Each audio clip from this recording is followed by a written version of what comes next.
celui qui crée. On dit c'est par la sagesse et l'intelligence. Donc, si tu as été créé par ce créateur, forcément tu devrais avoir ces choses. Et si je te dis ce matin qu'effectivement tu as ces choses-là, mais tu n'oses pas seulement. On suivait hier comme ça avec l'homme de Dieu que l'esprit est disposé, mais l'esprit cherche un terreau fertile vers lequel s'apprêter. Aussi longtemps que tu n'as pas compris que tu es ce terreau fertile, eh bien, tu vas faire un rejet à la sagesse, un rejet à l'intelligence, et donc tu ne pourras pas crier.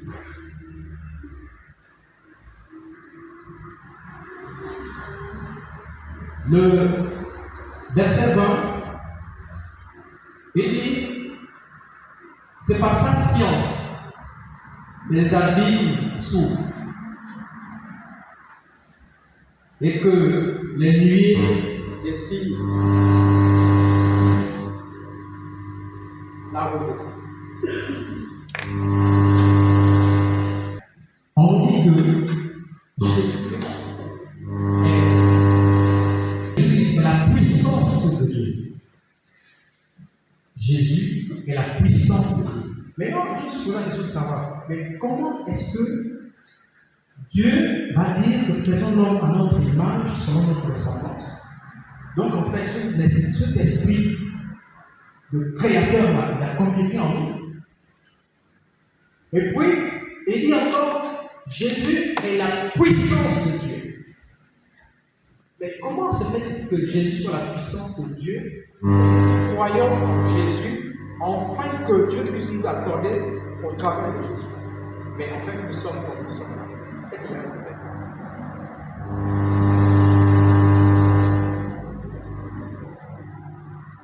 Il y a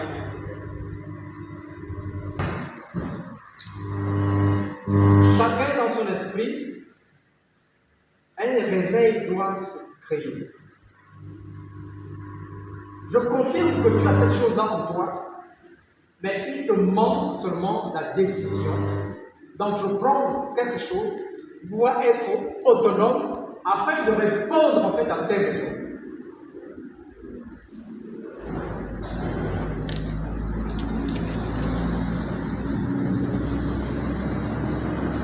Si tu payes un prix pour tes enfants parce que tu es autonome, rassure-toi, tes enfants sont comme délivrés.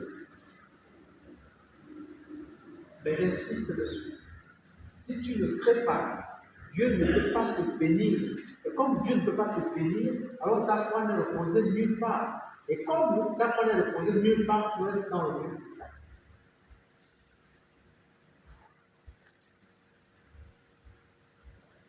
Tu crées, mais pour associer Dieu, il faut placer.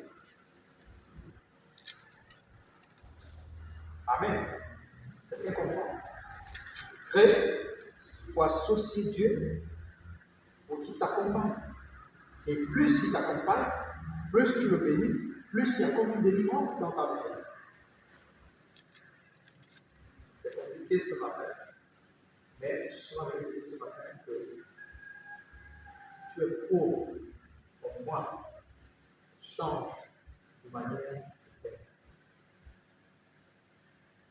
Pour adorer un esprit, pour adorer un esprit, l'étoile de Jésus, ils sont venus pour l'adorer. Ils ont apporté quelque chose. Quelque chose. Et encore que cette chose-là, c'est pas n'importe quoi. Parce que la manière dont vous venez voir, je ne sais pas, un proviseur, c'est pas comme vous venez voir un président, c'est pas pareil. C'est-à-dire que chacun, comme on dit en politique, selon son grade de vie. Donc ce matin, je suis venu te dire, pour changer la donne dans ta vie, la prière ne suffit plus. Et elle n'a jamais suffi. Si ce n'est pour ton âme. Si tu veux décoller, il faut créer un univers vital. Qu'est-ce que j'appelle ici univers vital? c'est ce qui va t'amener à t'épanouir, à sortir de la précarité, à sortir de la mendicité, à sortir de la dépendance. Parce que le combat que tu as mis.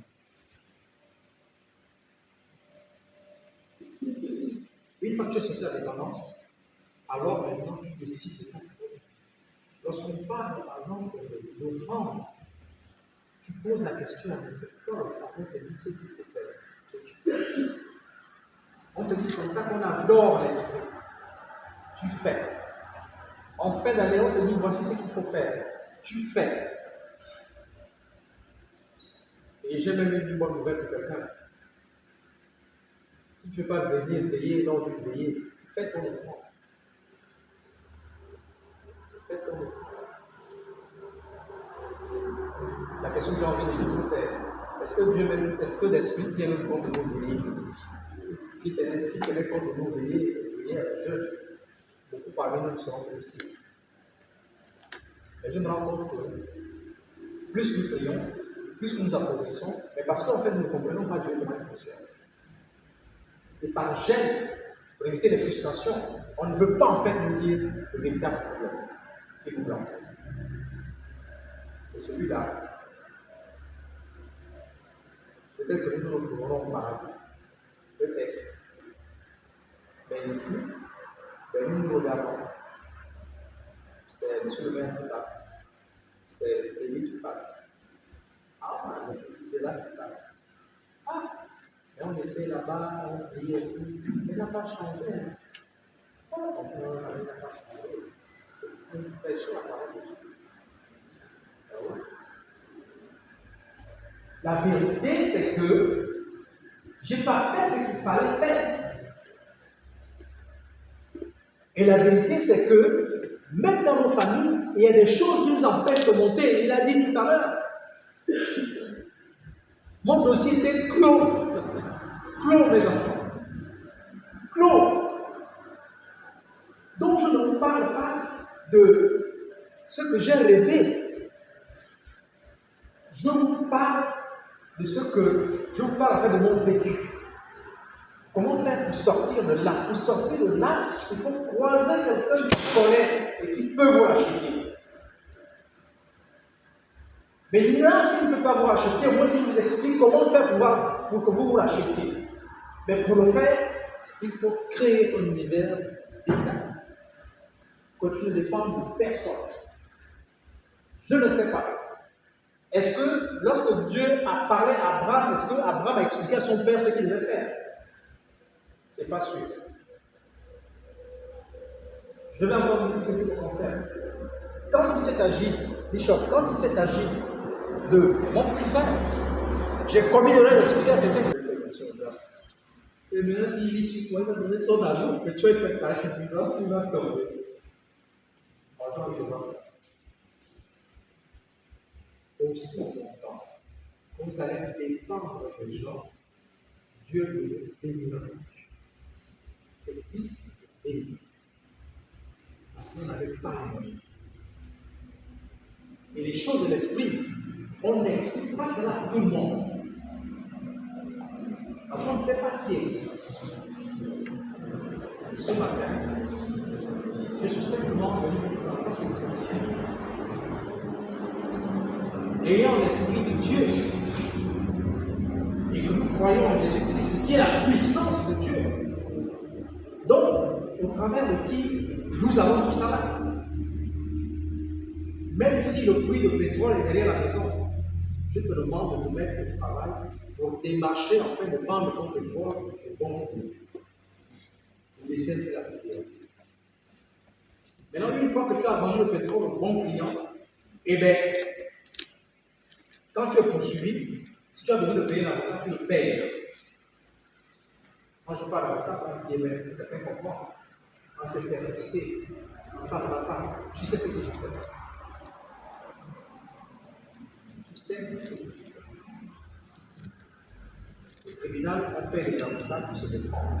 Ici aussi, on paye les avocats pour nous protéger, pour nous défendre. Parce que les gens qui sont là, pour nous utiliser, ils peuvent pouvoir humilier. Et ils ne s'arrêtent même pas sur nous. Ils vont continuer sur nos enfants et nos petits-fils.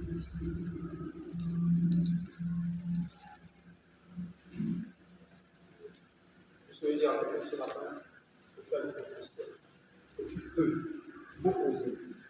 Et dès que tu as osé, Dieu va te suivre. Et quand tu verras la manifestation de Dieu, commence par tisser ta cause. Vous allez dire, tisse avance dès que tu as commencé. Et si tu continues comme ça, sans rien, bon, tu vas être comme cet enfant-là, qui est grand, mais qui accompagne son père ou sa mère au funérail sur le roi de l'âme. En fait, tu n'as pas été utile. Tu n'es utile pas. Parce que tu n'es pas aimé. Et nous voulons que les chrétiens soient indépendants, autonomes. Quand vous êtes indépendant et autonome, décidez. Mais comment voulez-vous impacter si vous n'êtes pas autonome? Vous ne pouvez pas. Comment voulez-vous impacter si vous ne nous proposez rien? Ce n'est pas possible. Donc, bien aimé, changez de manière de faire. Essayez. Créez. Créez quelque chose qui va vous rendre autonome. Et à partir de là, vous saurez maintenant comment parler avec votre Dieu. Je suis convaincu, parce que je l'ai vérifié dans la Bible. Abraham a offert, il a été béni. La femme sunamite a offert, elle a été bénie. Daniel avait un don. Ah oui, là aussi, j'avais oublié. Il y a des gens que Dieu bénit, ils donnent un don. Mais si tu n'as pas de don, crée. Si tu as un don, si tu as un talent, eh bien, sers-toi de ce talent-là pour t'exprimer. Et à partir de ce talent-là, tu vas être une personne de distinction. Parce que Daniel a été une personne de distinction. À partir du moment où il va chercher le rêve que le roi lui-même a oublié qu'il vient à expliquer. Donc, le talent, le don, fait de toi une personne de distinction. De même, si tu crées, que tu nous proposes un produit, le monde tu vas attirer l'attention du monde et tu vas être une personne de distinction. Comme dans le jeu. Comme Faubert. Comme tout le monde que vous pouvez avoir. Ne vous limitez pas seulement à être des consommateurs, mais cherchez à produire. Vous ne pouvez pas impacter. Vous ne pouvez pas changer votre vie si vous vous limitez au statut de consommateur.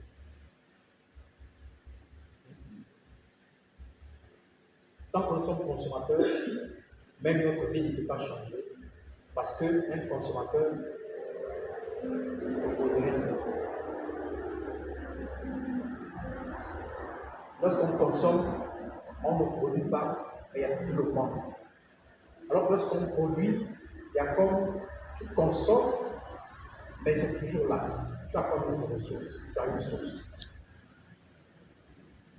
Bien aimé, je vais l'expliquer. Excusez-moi, effrayé. Je ne connais pas ce qui se passe dans l'église, je ne connais pas trop bien. Mais seulement je constate que les chrétiens, plus ils prient, plus ils sont pauvres. Plus ils prient. Et dans les religions du monde, dans les religions, je veux dire, la religion ici au Gabon, lorsqu'on regroupe les religieux, les chrétiens, je ne sais pas ce qu'ils font. Et lorsqu'on parle de tout, je ne sais pas ce que les chrétiens font en tout. Je ne sais pas. Amen. Amen. Je veux dire ce matin que tu as l'esprit de Dieu. Tu as la sagesse de Dieu. Tu as l'intelligence de Dieu. Si Dieu a créé le ciel par la sagesse, s'il a raffermi par l'intelligence, et que cette chose-là sont à toi, alors il y a raison de dire que allez-y, multipliez, dominez le monde. Ce n'est pas ici à l'église, hein. Le monde, ce n'est pas ici. Ici, c'est la classe où nous venons prendre les cours. Mais après, c'est là-bas où on voit ce que nous avons appris. Or, pour que les gens voient ce que nous avons appris, eh bien, il faut que nous amenions ce que nous avons avancé à l'existence. Et pour amener cette existence, il faut créer. Amen. Amen. Amen. N'hésitez pas bien. Je suis désolé, c'est l'évangile. J'ai découvert cela et j'ai bien peur de nos enfants. Plus on avance, plus la précarité grandit, et puis les riches s'enrichissent, les pauvres s'appauvrissent.